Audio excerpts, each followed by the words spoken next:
Hello সবাইকে, কেমন আছো সবাই? চলে আসলাম আরেকটা মিনি ব্লগ নিয়ে।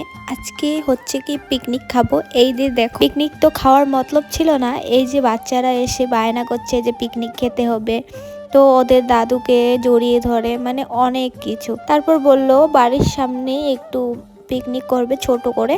তো এই যে ঝাড়ু দিয়ে ওরাই পরিষ্কার করছে, মানে খুব এক্সাইটেড পিকনিক খাওয়ার জন্য। আবার এদিকে দেখো ওরা সাজুগুজু করে আসছে, যেহেতু ঠান্ডা তো সোয়েটার এগুলো পরে এসেছে। আর এদিকে ভাই একটু তিরপাল টানিয়ে দিচ্ছে যাতে শীতটা না লাগে। আর এদিকে আমি শাক কাটছিলাম, শাকগুলো মানে হাত দিয়েই কাটছিলাম কারণ চাকুটা ঘরে ছিল, পরে নিয়ে আসা হয়েছে। আর এদিকে মশলার জন্য সবকিছু রেডি করছি, মানে ঘর থেকেই। তারপর এদিকে রান্নাবাড়ির জন্য সবকিছু রেডি, ভাতটা বসিয়ে দেওয়া হয়েছে, ওদিকে আবার সবজিটাও বসিয়ে দিয়েছিলাম আমি। এদিকে মনা এসে দুষ্টুমি করছিল। আর এদিকে দেখো হয়েও গেছে, খাওয়া দাওয়ার জন্য রেডি, বসে পড়েছে সবাই। মা ওদেরকে সবাইকে দিচ্ছিল খেতে। ব্যাস অনেক এনজয় করলাম, বাচ্চারা অনেক খুশি হয়েছে, এতটুকুই আমার খুশি।